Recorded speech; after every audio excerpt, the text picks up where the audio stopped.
Qu'est-ce qu'il faut pour se lancer dans une carrière de photographe? La réponse est simple, le minimum. Et ça se résume à une chose, avoir un téléphone. Je suis Jerry Sandro de Jerry Sandro Photographie et bienvenue sur notre chaîne YouTube.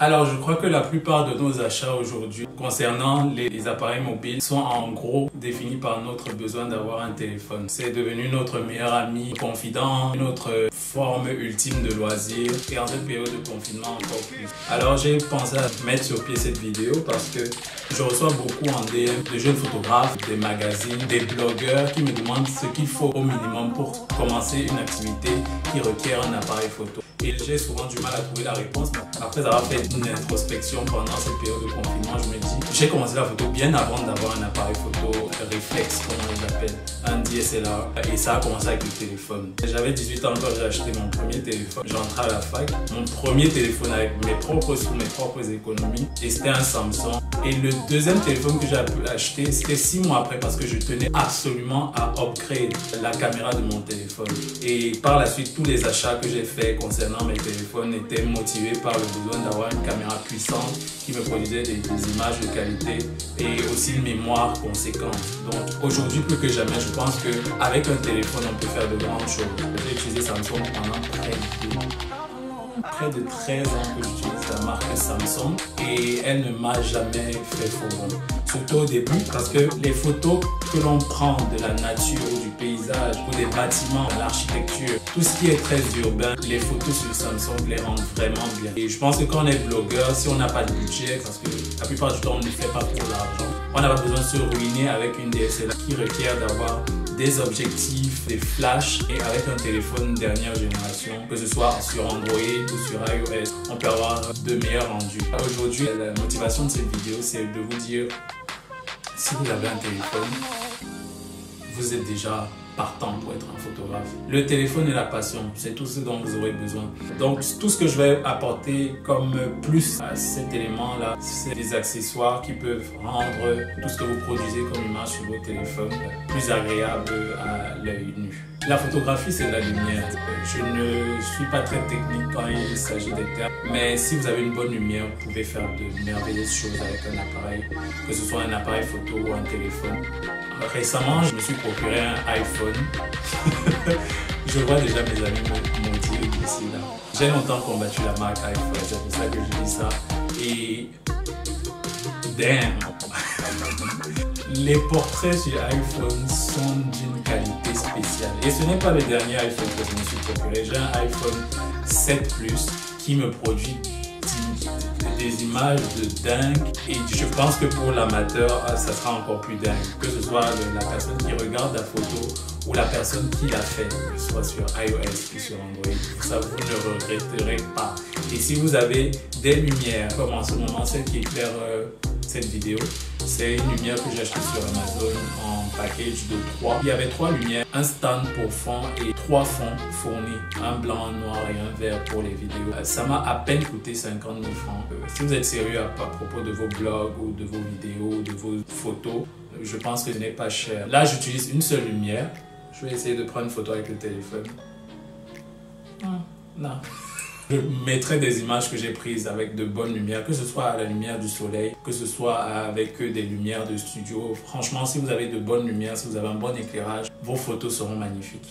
Vous avez aussi les ring lights. Ça, c'est ce que la plupart des blogueurs et des youtubeurs utilisent. Les maquilleurs, ils utilisent des ring lights. Le rendu est plutôt pas mal. Moi, c'est pas mon dada parce que ça crée des ombres que je n'apprécie pas beaucoup. Mais je pense que pour le travail de beauté, c'est une très bonne chose. Et puis, il y a des niveaux, il y a des réglages qui font qu'on peut avoir une intensité basse ou très forte selon ce qu'on veut, quoi. La deuxième chose dont je vais parler, c'est les logiciels de retouche ou de traitement de photos. Mes images sont toujours traitées et je pense que c'est par là que ma passion pour la photographie a commencé parce que à la base, c'était pas de prendre des photos, c'était de les retoucher, de produire quelque chose de différent à partir de quelque chose d'existant. Donc la première application que j'ai téléchargée sur un de mes téléphones, mes tout premiers téléphones, c'était Pixar. Aujourd'hui, 12 ans après, l'application a tellement évolué que vous pouvez même éditer des vidéos maintenant, créer des sortes de diaporamas, vidéos, photos. C'est vraiment le top. Je ne l'utilise plus autant aujourd'hui parce que je suis maintenant sur DSLR avec Photoshop. J'en ai pas trop besoin, mais c'est une application qui est dans tous mes téléphones. À chaque fois que je télécharge des applications, à chaque fois que je change un téléphone, je dois avoir Pixar. Celle que j'utilise le plus aujourd'hui s'appelle Mix. Je la recommande vivement à tout le monde. C'est une application quasi complète. Je pense qu'elle fait la concurrence même à Lightroom. C'est juste qu'elle n'a pas le nom Adobe derrière, mais Mix est parfaite comme application. Et voilà deux applications que je peux recommander. Ce que je peux recommander davantage, c'est de traiter des images de façon à ce que le rendu soit le plus naturel possible. Si vous avez d'autres questions par rapport à ces deux premiers points que j'ai mentionnés, faites-le moi savoir. En dernier lieu, il y a des applications qui vous donnent accès à une communauté. Comme PixArt, c'est tout un réseau social. Ce n'est plus qu'une application de retouche et de traitement de photos. Il y a des thèmes sur lesquels des gens font des challenges par jour, par semaine. Et c'est devenu quelque chose de vraiment grandiose parce qu'ils ont compris que le téléphone, on ne peut pas s'en passer. Moi, je ne recommande pas trop Instagram comme une application de retouche, bien que c'est une application qui est aussi faite pour ça, parce que je trouve que le traitement d'image là-bas diminue énormément la qualité de la photo et ça donne un aspect trop générique, pas assez personnel à l'image. La dernière chose que je vais mentionner ici, c'est vraiment d'y aller sans excès, de s'entraîner tous les jours, parce que honnêtement, il n'y a rien qu'on fasse et dès le premier cours, c'est parfait. De toute façon, même si c'est parfait, il faut explorer d'autres pistes pour vraiment trouver son couloir. Essayez de retoucher, de traiter à partir de votre téléphone, de shooter à partir de votre téléphone. Tout ce que vous pouvez trouver à shooter, vous shootez. Moi, je l'ai fait pendant très longtemps sans même savoir. C'était un truc qui allait me mener au métier que je fais aujourd'hui. Mais ça a toujours été d'explorer mon côté artistique à partir des images de scènes de vie de mes parents, de mes soeurs, de mes amis. Tous les jours, je shoot, j'édite et je retouche sur mon téléphone. Je pense que la photographie sur téléphone est vraiment meilleure quand il s'agit de tout ce qui est architecture, d'intérieur comme extérieur, de paysage, de landscape en général. Le téléphone est parfait. Je ne suis pas sponsorisé. Samsung est parfait pour ça. Je vais vous rajouter quelques images de quelques comptes que j'adore, qui utilisent leur téléphone pour exprimer leur vision du pays, leur vision artistique, leurs histoires quotidiennes, enfin, de raconter leur quotidien à travers leurs images prises de leur téléphone. Il y a Shumpako, que j'adore. Il y a une vraie essence derrière le travail qu'elle propose. Et c'est vraiment, elle le fait par passion, ce n'est pas son métier. Mais ces images retransmettent bien l'émotion et le quotidien que le Camerounais lambda vit. Il y a Ernest Chi. Je l'ai découvert il y a 2 ans. J'étais tellement époustouflé par ces photos de landscape. C'est à couper le souffle.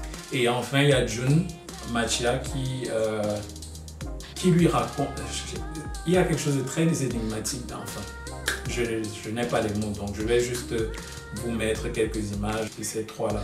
Merci d'avoir regardé la vidéo. J'espère que vous pourrez laisser en commentaire ce dont vous voudriez qu'on parle à l'avenir. N'oubliez surtout pas de partager, liker, de vous abonner à la chaîne. On se dit à la prochaine.